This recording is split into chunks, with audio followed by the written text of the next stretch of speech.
Today, we're going to talk about a more effective way of training classification models. Nowadays, pre-trained models dominate the field of machine learning. There are very few ML projects that start with us actually training a model from scratch. Instead, we usually start by looking for an off-the-shelf pre-trained model, whether that pre-trained model is from an online platform like PyTorch Hub or Hugging Face Hub, or from our own internal, already trained in-house models.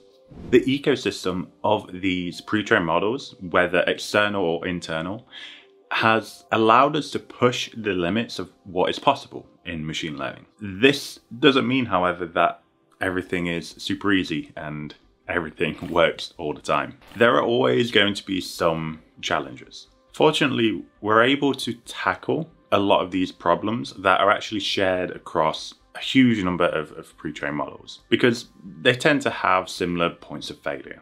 One of those is the excessive compute and data needed to actually fine-tune one of these models. Now, focusing on classification, a very typical scenario that we have is that we have some big model like BERT or T5, and what we want to do is fine-tune this model for classification. Now, one way we can do that is we add a simple linear layer onto the end of it, and then we fine-tune that linear layer. Now, what I want us to focus on here is the model that comes before doesn't really matter.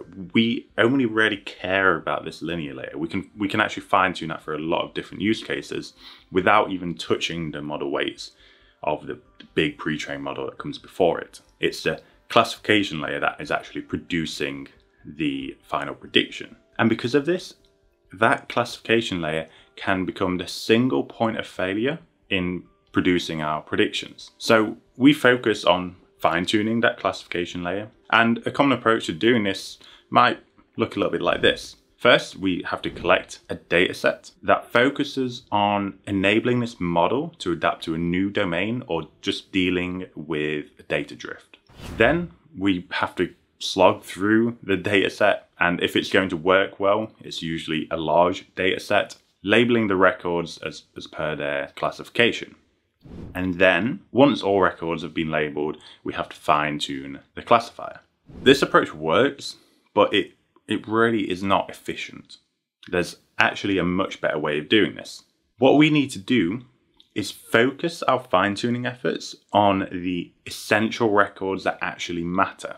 Otherwise, we're wasting time, our own time, and compute on annotating and fine-tuning across the entire dataset when the vast majority of the data in the dataset probably doesn't matter. So now the question is, how do we decide which samples are actually essential and which are not? Well, that's where we can use vector search. We can use vector search to search through our dataset before we even annotate anything and identify the records that are going to make the biggest impact on our model performance. Meaning we save our time and a lot of compute by just skipping the non-essential records.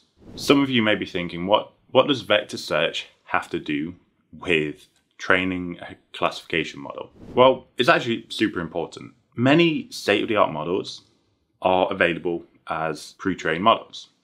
Those are models like BERT, T5, XLNet, OpenAI's CLIP, and these models use an insane number of parameters and perform a lot of complex operations. Yet, when applied to classification, we're actually relying on the final layers that are added onto the end of these huge models.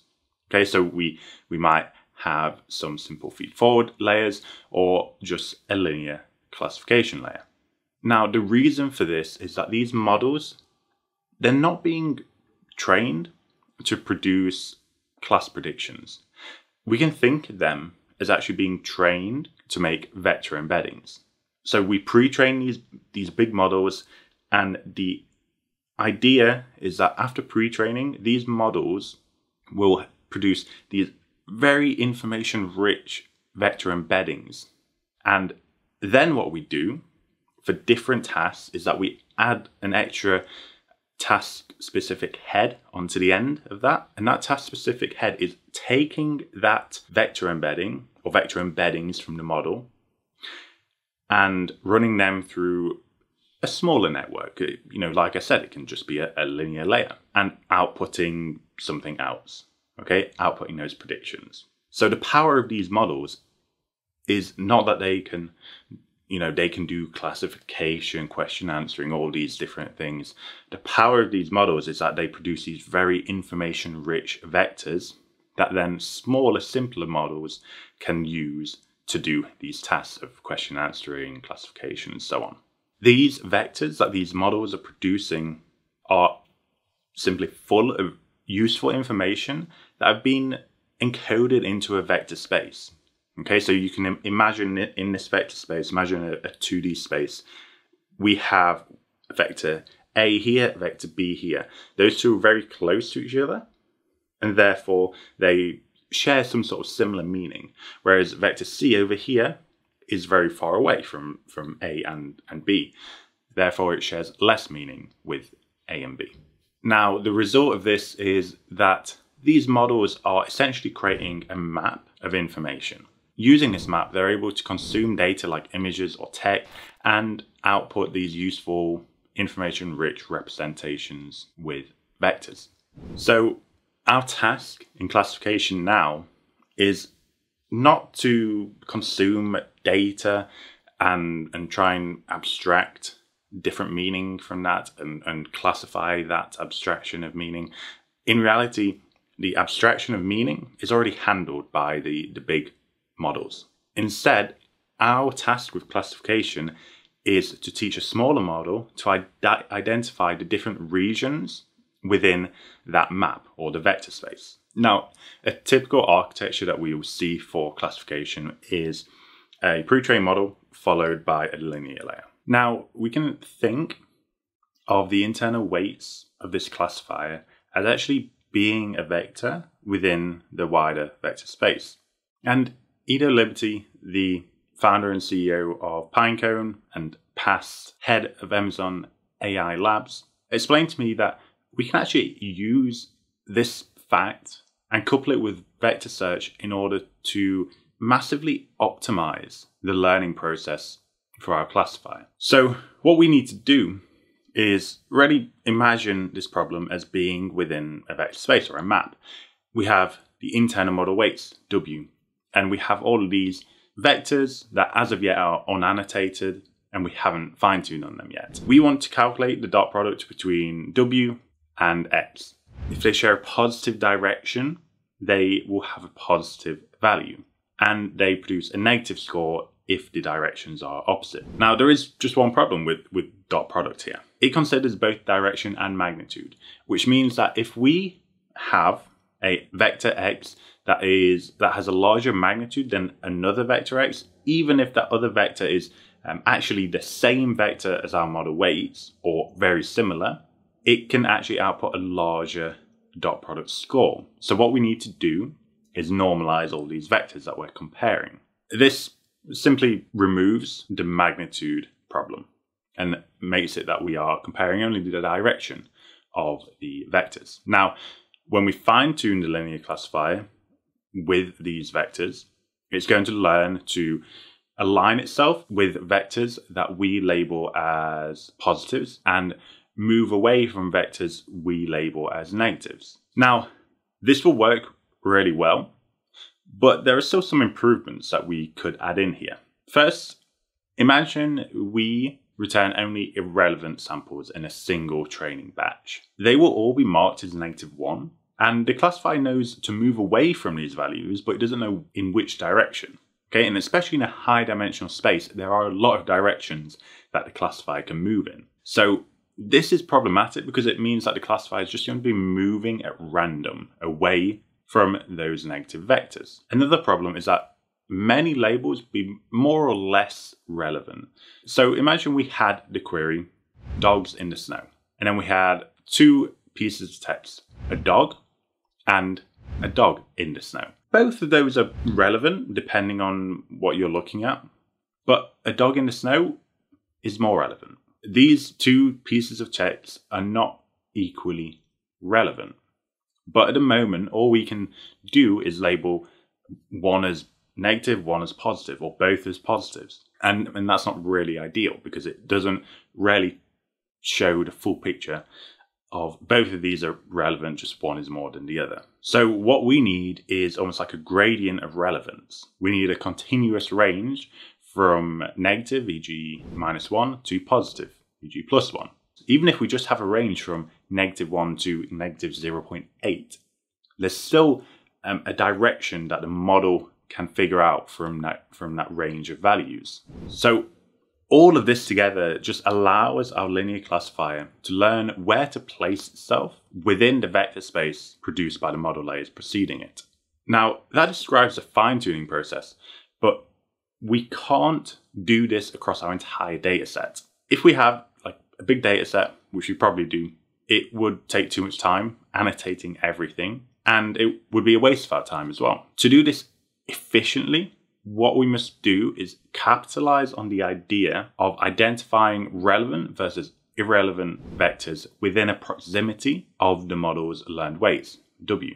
So we focus our efforts on the specific area that is actually going to be helpful. For an already trained classifier, those are going to be the false positives and the false negatives predicted by the classifier. However, we also usually don't have a list of false negatives and false positives. But we do know that the solvable errors will be present near the classifier's decision boundary, e.g. the line that separates the positive predictions from negative predictions. So we use vector search in order to actually pull in the high proximity samples that are most similar to the model weights, W. We then label those vectors and use them for training our model. The model optimizes those internal weights W, we extract them again, and then we perform a vector search with them again. And we just keep repeating this process over and over again until the linear classifier has been optimized and is producing the correct predictions that we need. So by focusing annotation and training on these essential samples, we avoid wasting time and compute on those vectors that don't make as much of a difference. Okay, so all of that is the general idea behind this process. Now let's have a look at how we can put all of that together and fine-tune a classifier with vector search. Now we will see that there are two parts to the training process. First, we need to index our data. So that is where we embed everything using the preceding model layers, e.g. BERT or CLIP or so on, and then store those in a vector database. And then step 2 is that we actually fine-tune the classifier. So query with model weights W, return the most similar records, annotate them, and then use them to fine-tune the classifier. So let's go ahead and start with indexing. Given a data set of images or other formats, we first need to process everything through the big model preceding our linear classifier to create the vector embeddings. For our example, we're going to use a model called CLIP that's capable of understanding both text and images. And it has been trained on text to image pairs and has learned how to encode them into as similar a vector space as possible. So what we're going to need to start with before indexing anything is initializing a data set that we can then encode with CLIP. So we're going to use this data set from Hugging Face Datasets Hub. So we can pip install everything we're going to need for this here. We're taking the train split, and that contains 9,500 images. Some of those are radios, like you can see here. There's pictures of dogs, trucks, and a few other things. And we can see an array of one of those images right there. Now, it's not so important for what we're doing here. What we do want to do is actually initialize both the model and the pre-processing steps before the data is being fed into the model. So we do that here. So initialize the model CLIP using this model ID here.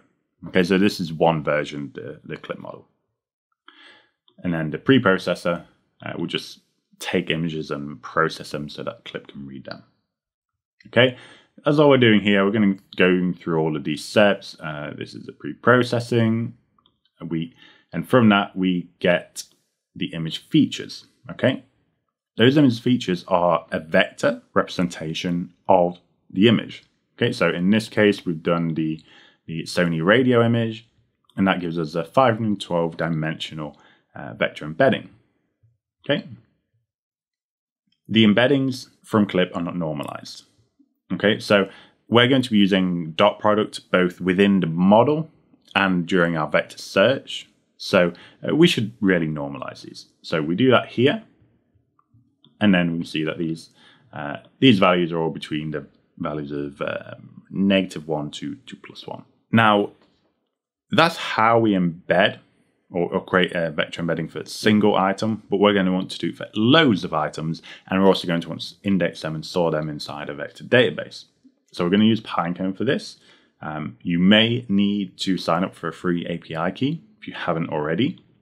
And what we do is initialize our connection to Pinecone here. You just put your API key here, it's all free. And then we create an index. Now, it's important that we have a few things here. So the index name, that doesn't actually matter, okay? You can put whatever you want. But what you do need is the correct dimensionality. So that is the 512 that you saw up here. That is what we put in here. We do need to make sure that we're using dot product similarity. And we're going to also include this metadata config. So basically, once we see an image and we label it, we're going to tell Pinecone we don't want to return that image again. Okay, so that we can go through and not over optimize on like 10 images. And then we connect to the index after we have created it there. Now, to add that single feature embedding that we just created, that image embedding we just created, we would do this. Okay, so we have an ID, and then we just convert the embedding into a list format, and we just upsert. So with that, we have one embedding within our vector index. But of course, we want to have our full data set in there, so we can search for it and annotate it and so on. So to do that, we're going to use this loop here. I'm not going to go through it because it's literally what we've just done. Okay, the only thing I think I've added here is this, which is checking for grayscale versus RGB images. But the rest of this is exactly the same. Okay, we're just doing it all at a larger scale, and we're also adding in the metadata here. Okay, so that's seen. We're setting it to 0 for all of the images to start with, and then we'll set it to 1 once we've seen a set of images, mark them as positive or negative, and train with them. Then we set that seen value to 1 so that we don't return it again.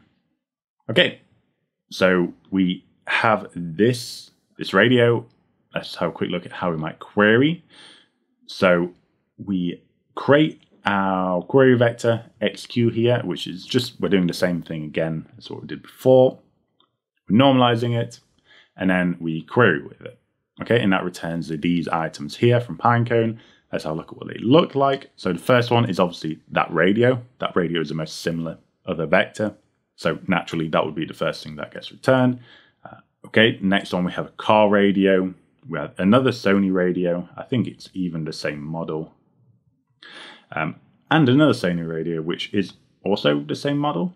It seems so. And then just another radio. It's very similar. So clearly those embeddings are pretty good from Clip. But now what we want to do is fine-tune a linear classifier on top of that to classify these different images. Okay, so to do that, I'm going to start from scratch. So this is a new notebook. You can find all the links to these notebooks, by the way, in the video description, or if you're watching this on the article, down at the bottom of the article in the resources section. So here, initialize the connection to the index again. You don't need to do this if you just ran through the last bit of code. You can just keep that as it is and maintain your connection to the index.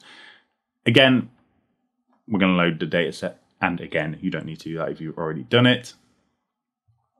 Initialize the model, so Clip, and the processor.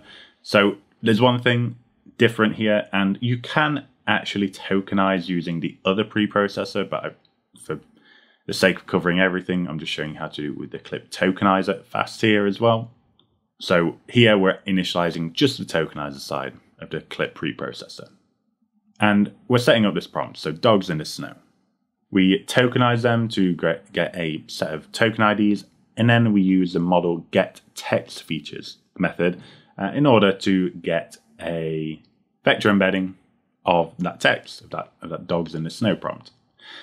Okay, and we come down here, we create the query vector from that, and we're just going to retrieve the top 10 most similar records and store them in XC. So it's just like the contents.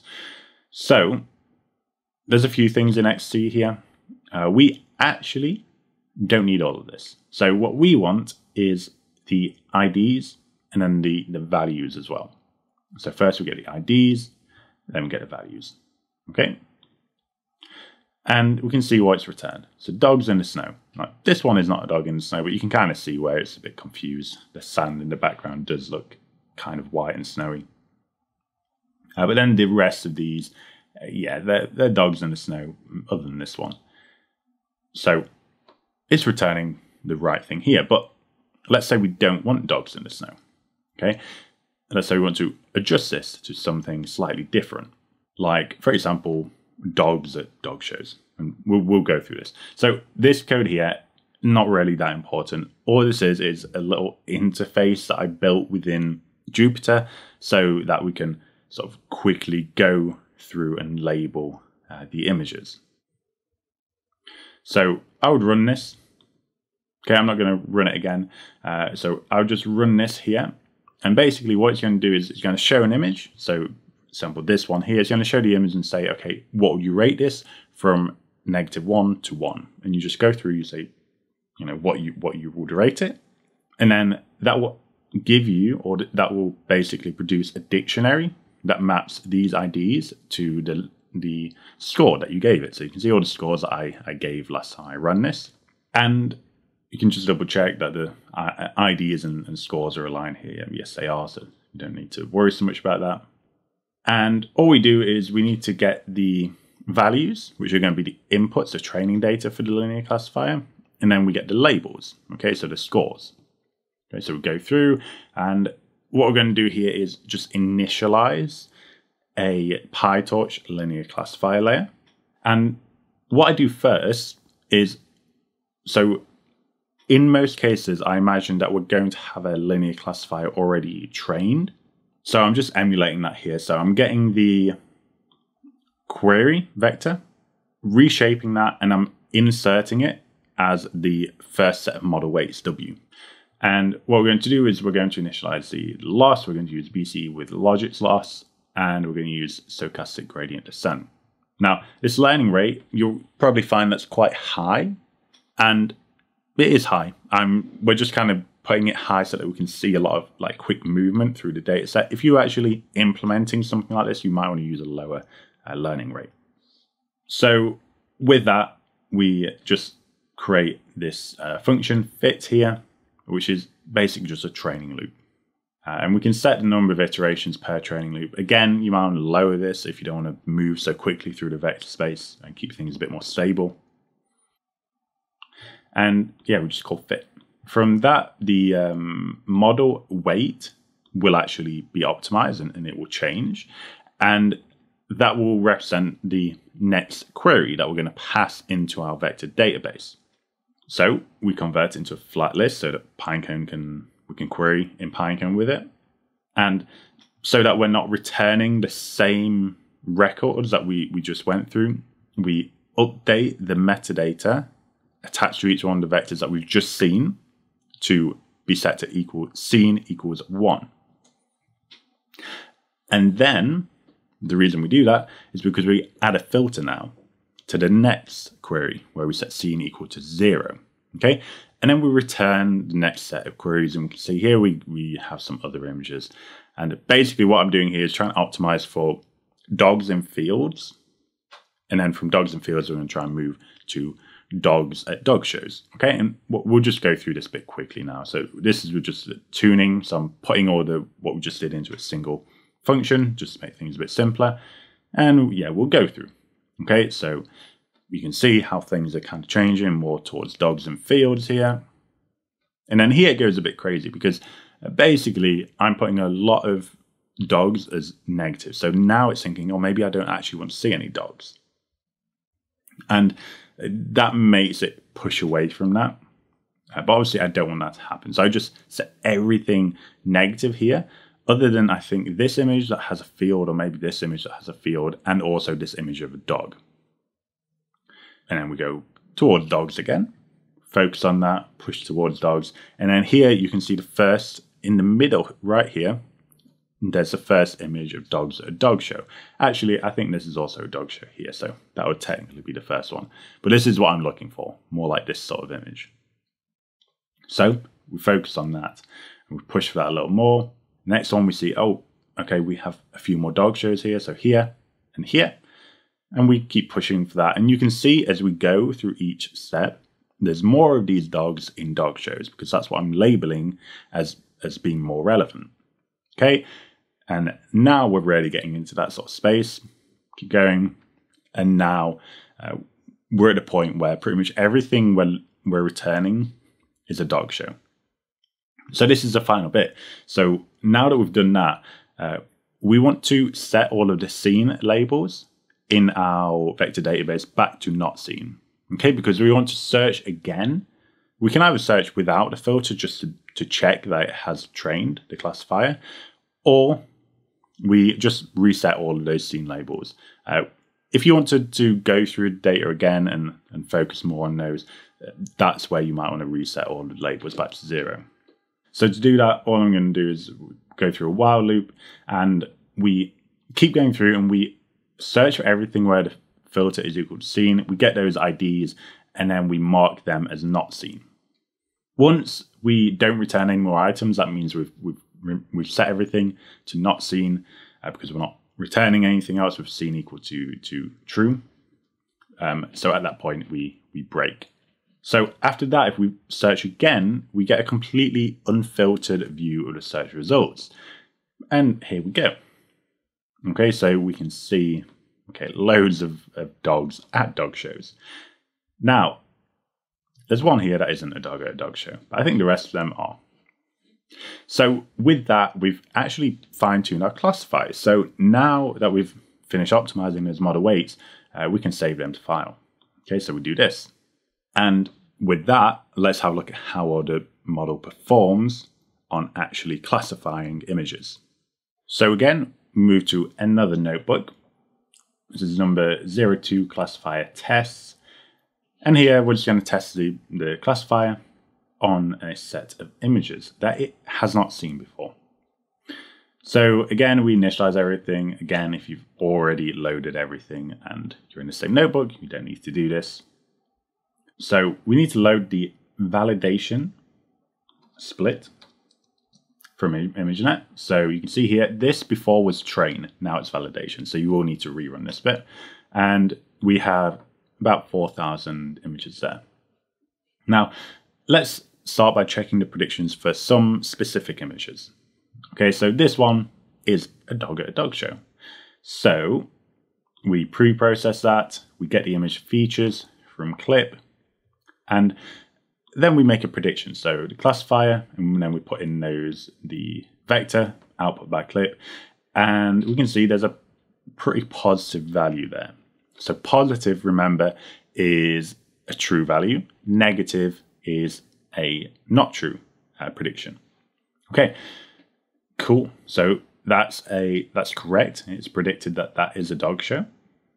Now let's have a look at this. Okay, this is not a dog show, so we should see that it will predict a negative value.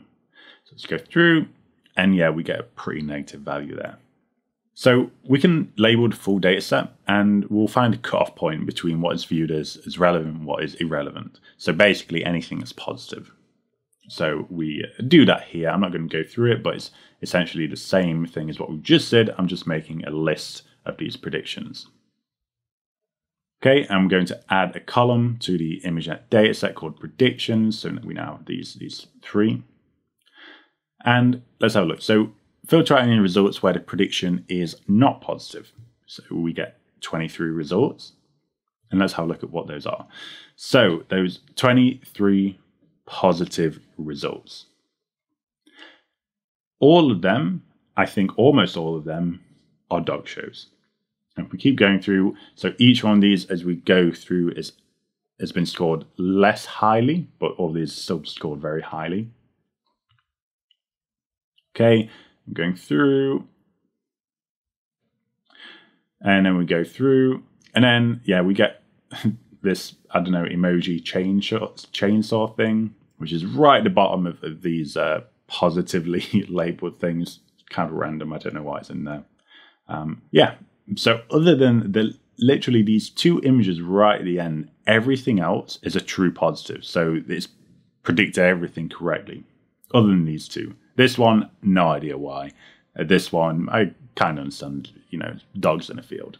So generally speaking, these are, I think, very good results. And we got these from fine-tuning our classifier on not really that many images. I think there was maybe 50 images there. So really good results on a very small amount of data. And that's because we're using vector search to focus our annotation and training on what is the most important part of the data set. Now, doing this for an image classifier is just one example. We can do this with text. We can do this in recommendation engines or even anomaly detection. There's like a huge number of use cases with this. Basically, whenever you need to classify something and you want to do that efficiently, you can use this, as long as you're using something like a linear classifier. So for me, I think that was a really cool method for efficiently training classification models. Thank you a lot to Edo for actually sharing me this and explaining and walking me through everything. I think, yeah, this is a really useful method, and I hope you will find it useful as well. So thank you very much for watching, and I will see you again in the next one. Bye.